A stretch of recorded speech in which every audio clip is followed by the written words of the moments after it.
Jeremías 9. ¿En qué gloriarse? A. El continuo lamento por Judá en el exilio.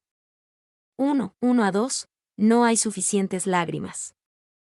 Oh, si mi cabeza se hiciese aguas, y mis ojos fuentes de lágrimas, para que llore día y noche los muertos de la hija de mi pueblo. Oh, quien me diese en el desierto un albergue de caminantes, para que dejase a mi pueblo, y de ellos me apartase. Porque todos ellos son adúlteros, congregación de prevaricadores. Oh, si mi cabeza se hiciese aguas. Al final del capítulo anterior, Jeremías lloró por Judá, ya que proféticamente los vio conquistados y exiliados. Continuando con ese pensamiento, expresa poéticamente la idea de que no tiene suficientes lágrimas ni tiempo para expresar adecuadamente su dolor por los muertos de la hija de mi pueblo. Y, debido a que había algo de ternura y compasión en las lágrimas de Jeremías, eran buenas. Estas aguas se convertirán en vino en el día de las bodas del Cordero, para lo cual también se mantienen a salvo en la botella de Dios. Salmos 56:8. Trap. B. Quien me diese en el desierto un albergue de caminantes, para que dejase a mi pueblo, y de ellos me apartase. Jeremías estaba lleno de dolor por el juicio venidero sobre Judá, pero también estaba lleno de un sentimiento de disgusto por su pecado. Quería dejar a su pueblo y alejarse de la corrupción de Jerusalén y Judá. Y, de la imagen del llanto continuo como un manantial perenne, Jeremías pasa a la de una persona ansiosa por escapar de la corrupción. Para él, el desierto es preferible a la degradación de la vida en la ciudad. Harrison. 2. Incluso un alojamiento solitario en el desierto era preferible a la angustia del alma que experimentaba en medio de su pueblo. Fine B. 3. Congregación de prevaricadores. Esto era como decir, una congregación de hombres traidores. La palabra hebrea seret, multitud, se usa para las asambleas solemnes en las fiestas de peregrinaje. Fine B. 2:3-6. Judá entregado al engaño y la mentira. Hicieron que su lengua lanzara mentira como un arco, y no se fortalecieron para la verdad en la tierra, porque de mal en mal procedieron, y me han desconocido, dice Jehová. Guárdese cada uno de su compañero, y en ningún hermano tenga confianza, porque todo hermano engaña con falacia, y todo compañero anda calumniando. Y cada uno engaña a su compañero, y ninguno habla verdad. Acostumbraron su lengua a hablar mentira, se ocupan de actuar perversamente. Su morada está en medio del engaño, por muy engañadores no quisieron conocerme, dice Jehová. Hicieron que su lengua lanzara mentira como un arco. Jeremías describe vívidamente cuán dados al engaño eran los líderes y el pueblo de Judá. Mentían con previsión, con habilidad, con poder, con intención. Sus lenguas torcidas enviaban flechas de mentira. Y es importante recordar que esto llega al final de una sección donde Jeremías lamentaba desesperadamente la caída y el exilio de Judá, Jeremías 8:18-9:6. En lo más profundo de su dolor, todavía no podía olvidar que se merecían esta calamidad. Su rechazo a Dios y su devoción a la mentira hacían que merecieran todo lo que les sobreviniera. B. Porque de mal en mal procedieron, y me han desconocido. Esto explica por qué los líderes y el pueblo de Judá podían mentir tan fácilmente. Estaban sumidos en el mal y alejados de tener una relación real con Dios. No lo conocían de una manera verdadera, relacional y honrosa. Y me han desconocido. El verbo yada, conocer, denota mucho más que conocimiento intelectual, sino más bien ese conocimiento íntimo y profundo que sigue al compromiso personal de una vida con otra. Thompson. 2. Todo compañero anda calumniando. La traición y la infidelidad de Judá hacia Dios hizo que Jeremías se diera cuenta de que todos eran un Jacob o un suplantador, un juego de palabras con el nombre de Jacob. Harrison. 3. Se ocupan de actuar perversamente, qué labor penosa es el pecado. ¿Y cuánta labor debe tomar un hombre para llegar al infierno? Clarke. C. Cada uno engaña a su compañero, y ninguno habla verdad. Jeremías observa cuán profundo y grande era el pecado de la mentira y el engaño entre los líderes y el pueblo de Judá. Era una cultura entregada al engaño, lejos de la verdad tanto en lo cotidiano como en conceptos más amplios. Y la oscura descripción que hace Jeremías de Judá también describe la cultura actual. Vivimos en una época en la que la idea misma de verdad absoluta u objetiva es comúnmente rechazada. Cuando no se valora la verdad, las sociedades se desmoronan. 2. Muchos problemas intratables del mundo actual son en realidad problemas con la verdad. En el conflicto árabe-israelí, las mentiras horribles sobre los judíos se promueven oficialmente y se creen ampliamente en el mundo árabe. Si el mundo árabe solo escuchara y creyera la verdad sobre Israel y los judíos, sus supuestas razones para el odio desaparecerían en gran medida. D. Por muy engañadores no quisieron conocerme, dice Jehová. Este es el mayor costo de adoptar y promover el engaño. Dado que Dios es un Dios de verdad, los que aman la mentira tienen una distancia fundamental de él. D. El juicio venidero y cómo prepararse para él. 1, 7-11. El hecho, la razón y el resultado del juicio venidero. Por tanto, así ha dicho Jehová de los ejércitos: He aquí que yo los refinaré y los probaré, porque ¿qué más he de hacer por la hija de mi pueblo? Saeta afilada es la lengua de ellos, engaño habla, con su boca dice paz a su amigo, y dentro de sí pone sus acechanzas. No los he de castigar por estas cosas, dice Jehová. ¿De tal nación no se vengará mi alma? Por los montes levantaré lloro y lamentación, y llanto por los pastizales del desierto, porque fueron desolados hasta no quedar quien pase, ni oírse bramido de ganado. Desde las aves del cielo hasta las bestias de la tierra huyeron, y se fueron. Reduciré a Jerusalén a un montón de ruinas, morada de chacales, y convertiré las ciudades de Judá en desolación en que no quede morador. He aquí que yo los refinaré y los probaré, recordando la imagen del refinador de metales. Jeremías 6, 27-30, Dios nuevamente le dice a Judá que él los refinaría. El calor y el derretimiento por venir eran seguros. Sin embargo, el propósito también era cierto: no destruir, sino refinar, y en última instancia, purificar. Y esta declaración yo los refinaré y los probaré es la respuesta a la pregunta de Dios: ¿qué más he de hacer por la hija de mi pueblo? Para que podamos entender algo del funcionamiento de la mente divina, Él se representa a sí mismo como llevado a la perplejidad y diciendo, en las palabras de nuestro texto: ¿qué he de hacer por la hija de mi pueblo? Spurgeón. 2. Yo los refinaré y los probaré. El Señor está tan resuelto a salvar a su pueblo, que utilizará los medios más duros posibles antes que perder a cualquiera de aquellos a quienes ama. Spurgeón. B. Saeta afilada es la lengua de ellos. Usando imágenes del versículo anterior, Dios explica una razón por la cual Judá era un objetivo certero de su juicio. El engaño arraigado e institucionalizado entre los líderes y el pueblo de Judá invitaba a su fuerte corrección. Y, de tal nación. El uso del término goy para Israel puede representar la transferencia a Israel de un término que se usaba regularmente para los pueblos no israelitas. Su uso aquí sugiere que Jeremías había llegado a considerar que el pueblo no era diferente en su comportamiento de los goyim, los pueblos fuera del pacto. Tomspon. C. Porque fueron desolados hasta no quedar quien pase. Con la visión de un profeta del futuro, Jeremías ve las ciudades y aldeas de Judá destruidas y desoladas. No había civilización, solo un montón de ruinas. Ya no había ganado ni animales de granja, solo una morada de chacales. Todo esto sería el resultado de la próxima invasión babilónica. Y la justicia divina enciende el fuego de la indignación. Nada excita más la ira de Dios que la falsedad y el engaño continuos, la falta de bondad, la conducta poco fraternal y la impiedad de la vida. Junta todos estos males y tendrás más que suficientes pecados que provocan a Dios y que exigen una visitación vengativa. Spurgeón. 2, 12-16, resumen de la causa y resultado del juicio. ¿Quién es varón sabio que entienda esto? ¿Y a quién habló la boca de Jehová, para que pueda declararlo?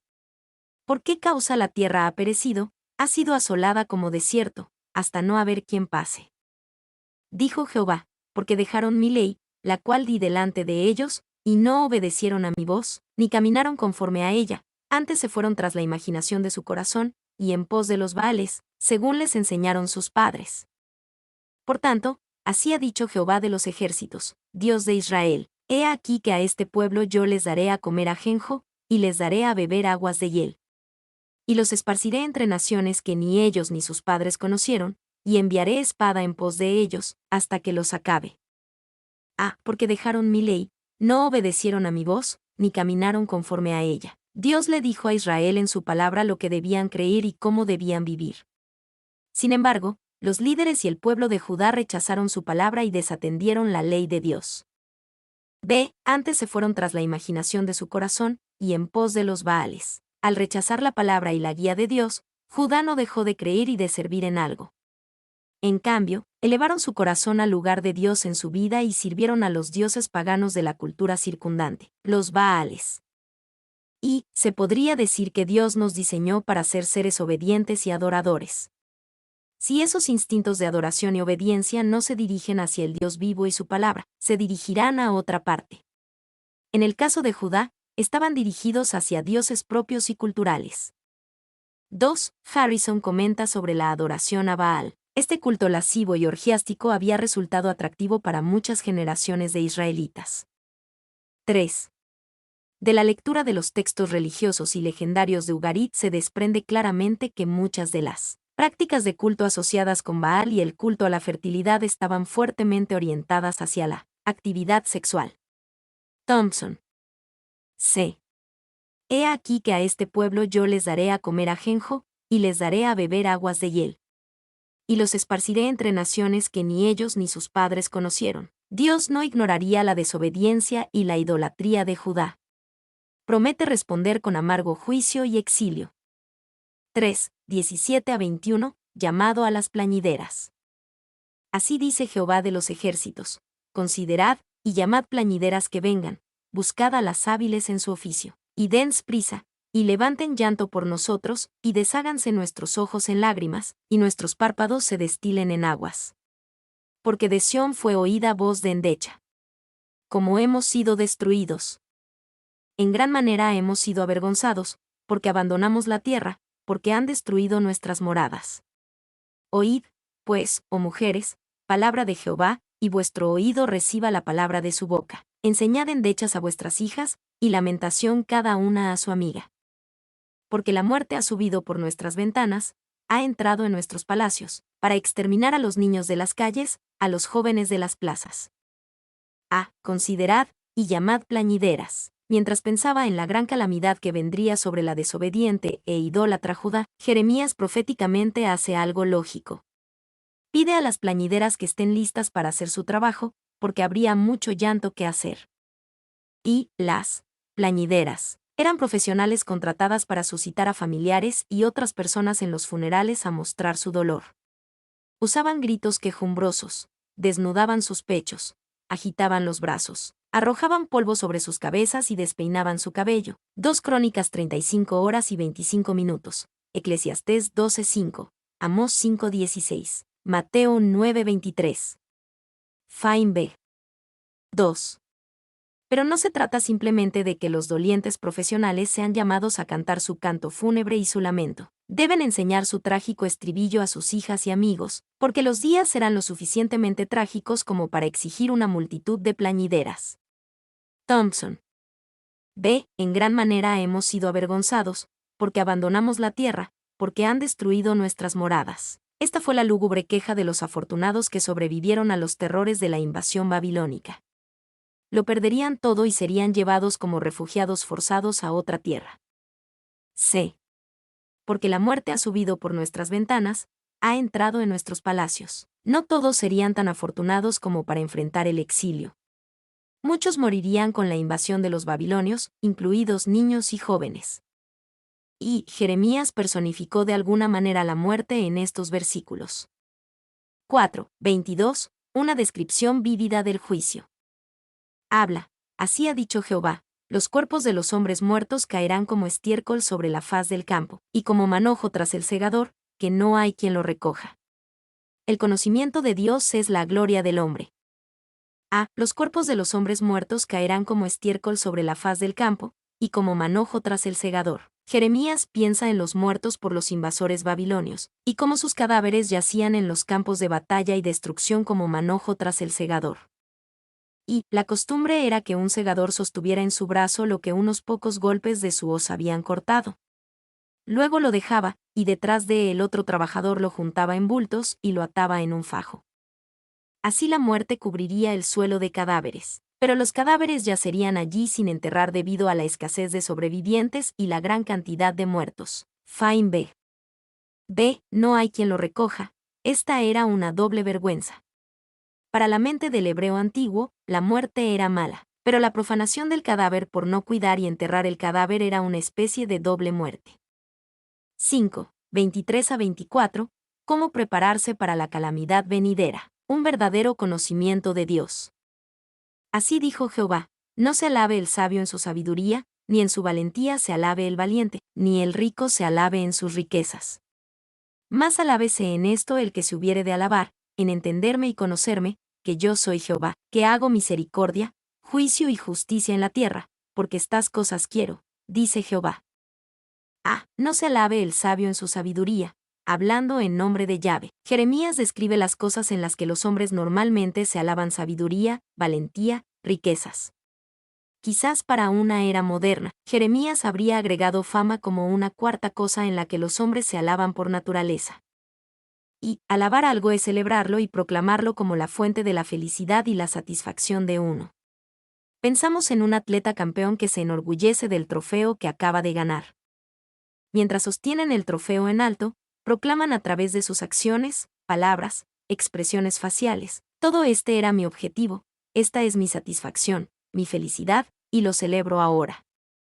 B. Más alábese en esto el que se hubiere de alabar. Dios no reprende el instinto del hombre de buscar la gloria. En cambio, Dios guía ese instinto a su destino apropiado.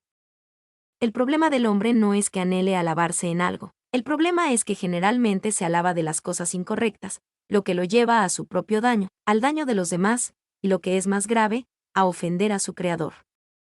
Y hay un contraste entre las tres glorias que se desvanecen del versículo 23 y las tres que no se desvanecen. Del versículo 24, el amor fiel, la justicia y la rectitud, que son los dones de Dios para nosotros incluso antes de que sean sus expectativas de nosotros. Kidner. C. Más alábese en esto el que se hubiere de alabar, en entenderme y conocerme. Dios dice: dirige tu deseo de alabarte en algo hacia el lugar correcto, hacia mí. Podemos obtener la verdadera gloria, incluso la mayor gloria, en el entendimiento y conocimiento de Dios. Y, Kidner, sobre en entenderme y conocerme, hay un matiz de buen sentido práctico en el hebreo aquí para entender, mientras que conocer a Dios significa la vida misma, incluso hasta la eternidad. 2. Las cosas falsas en las que los hombres se alaban: sabiduría, poder, riquezas, fama, no solo están equivocadas, son inferiores. La mayor gloria, las mayores aspiraciones, el mayor júbilo se cumplen en Dios y en nuestro verdadero entendimiento y conocimiento de Él. 3. Una forma de plantear el problema de la humanidad es que constantemente se permite estar satisfecha con estas glorias cada vez más pequeñas. En el entendimiento y conocimiento de Dios hay mayor sabiduría, fuerza y riquezas que ser reconocido meramente entre los hombres. D. Yo soy Jehová, que hago misericordia, juicio y justicia en la tierra. Este entendimiento y conocimiento de Dios tiene características específicas. No es una experiencia mística indescriptible, es un encuentro con su misericordia, el hist o pacto de amor de Dios con su pueblo. Un encuentro con su juicio, su discernimiento entre lo que está bien y lo que está mal. Un encuentro con su justicia, su absoluta bondad y pureza de carácter moral. Y, en tales condiciones de crisis, el único reposo que el sabio puede conocer es en la misericordia, Gis, y la justicia de Dios. Gis se usa comúnmente en el Antiguo Testamento para el pacto de amor. Por lo tanto, Dios está enfatizando su propia consistencia moral contra de la infidelidad de su pueblo. Harrison. Porque estas cosas quiero, Dios se deleita en la demostración de su naturaleza, su carácter, y cuando es conocido y entendido por la humanidad. Lo hace feliz cuando la gente lo conoce como realmente es. 6. 25 a 26. Una advertencia para aquellos que rechazan el conocimiento del Señor. He aquí que vienen días, dice Jehová, en que castigaré a todo circuncidado, y a todo incircunciso, a Egipto y a Judá, a Edom y a los hijos de Amón y de Moab, y a todos los arrinconados en el postrer rincón, los que moran en el desierto, porque todas las naciones son incircuncisas, y toda la casa de Israel es incircuncisa de corazón. Castigaré a todo circuncidado, y a todo incircunciso, en el día del juicio de Dios. El ritual religioso de la circuncisión no importará. Dios juzgará sobre la base de aquellos que verdaderamente lo comprenden y conocen, como se refleja en sus vidas. Y la frase todos los arrinconados en el postrer rincón es traducida de manera diferente por algunos. La ISV tiene, que cortan las esquinas de sus cabellos, y la NAS tiene quienes cortan el cabello en sus sienes. Los dos sentidos diferentes provienen de ligeras variaciones en el texto.